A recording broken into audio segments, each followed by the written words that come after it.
Hello students, I am Mantasha Ruba. आज हम लोग class 9th Hindi medium biology में अगला टॉपिक पढ़ेंगे कोशिकांग या सेल ऑर्गेनल्स। देखिए, हमने पीछे आप लोगों को कोशिका भित्ति और प्लाज्मा झिल्ली और जीव द्रव्य के बारे में पढ़ा दिया था। अब आप लोगों का अगला टॉपिक कोशिकांग या सेल ऑर्गेनल्स है। जो आप लोगों का कोशिका द्रव्य होता है उसमें बहुत सारे कोशिकांग जो होते हैं वो इधर उधर तैरा करते हैं, और कुछ कोशिकांग जो होते हैं वो डबल मेम्ब्रेनस होते हैं और कुछ कोशिकांग जो होते हैं वो सिंगल मेम्ब्रेनस होते हैं। तो अब आप लोगों को जितना भी कोशिकांग पाए जाते हैं उनको एक एक करके पढ़ना है। देखिए, कुछ कोशिकांग हैं, जैसे इसको फिगर में देखिए यहाँ पे दिखा के बताया गया है। ये देखिए जंतु कोशिका है और ये पादप कोशिका है।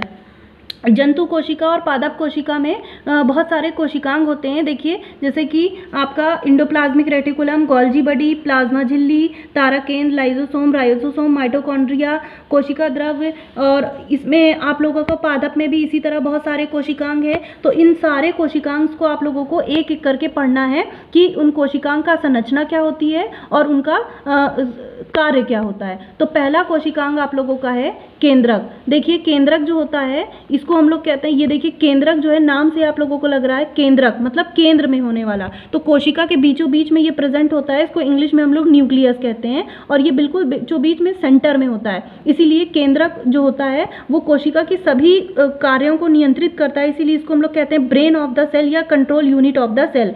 केंद्रक की खोज सबसे पहले 1831 में रॉबर्ट ब्राउन नाम के साइंटिस्ट ने की थी। उन्होंने, देखिए ये केंद्रक की संरचना है, और केंद्रक को देखिए उन्होंने कैसे देखा था, क्या संरचना है। ये आप लोगों का पूरा केंद्रक है। केंद्रक के बाहर ये जो आप लोगों को झिल्ली दिखाई दे रही है इसको हम लोग केंद्रक झिल्ली कहते हैं। उसके बाद फिर ये छोटे छोटा दूर दूर पे आप लोगों को छिद्र दिखाई दे रहा है, इसको केंद्रक छिद्र या न्यूक्लियोपोर कहते हैं। उसके बाद यहाँ पे आप लोगों को तरल द्रव्य दिखाई दे रहा है, ये है न्यूक्लियोप्लाज्म। उसके बाद ये जो गोल संरचना दिखाई दे रही है ये न्यूक्लियोलस है, ये केंद्रक के अंदर भी पाया जाता है। और ये जो जाल जैसी संरचना आपको दिखाई दे रही है इसको हम लोग क्रोमैटिन फाइबर कहते हैं। इसी में डीएनए और आरएनए जो होता है वो होता है, और अब कोशिकाओं की सारी गतिविधियों को कंट्रोल करता रहता है। तो ये आप लोगों की केंद्रक की संरचना हो गई। अब देखिए केंद्रक में उसकी संरचना में कौन कौन से पार्ट होते हैं और उसका कार्य क्या क्या होता है। देखिए, ये केंद्रक है, और केंद्रक जो होता है वो मेन दो चीज़ों से मिलके बनता है। पहला है केंद्रक कला, इसको हम लोग इंग्लिश में न्यूक्लियर मेम्ब्रेन कहते हैं।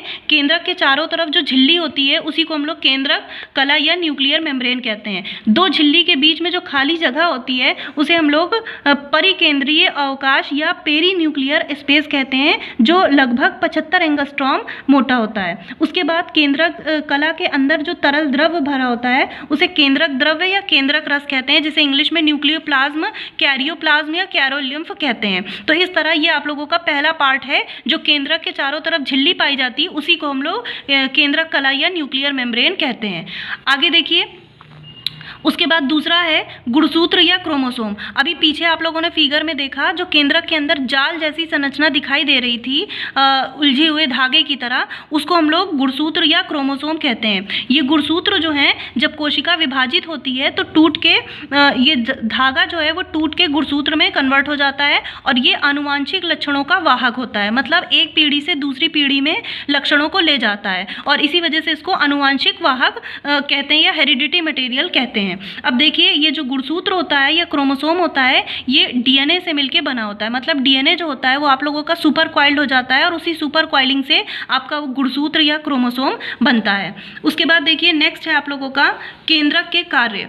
केंद्रक के कार्य मतलब फंक्शन ऑफ न्यूक्लियस, मतलब केंद्रक जो है वो आपका क्या क्या कार्य करता है। देखिए, पहला है केंद्रक कोशिका की सभी जैविक क्रियाओं का नियंत्रण एवं नियमन करता है। मतलब कोशिका में जो भी क्रियाएं चलती हैं उसका नियंत्रण जो होता है वो केंद्रक के पास होता है। दूसरा है केंद्रक में आनुवांशिक पदार्थ पाया जाता है या लक्षणों की वंशागति के लिए उत्तरदायी होता है। मतलब केंद्रक में जो अभी हमने आप लोग को गुणसूत्र और डीएनए पढ़ाया, ये डीएनए आनुवांशिक पदार्थ होता है जो एक पीढ़ी से दूसरी पीढ़ी में लक्षणों को ले जाता है।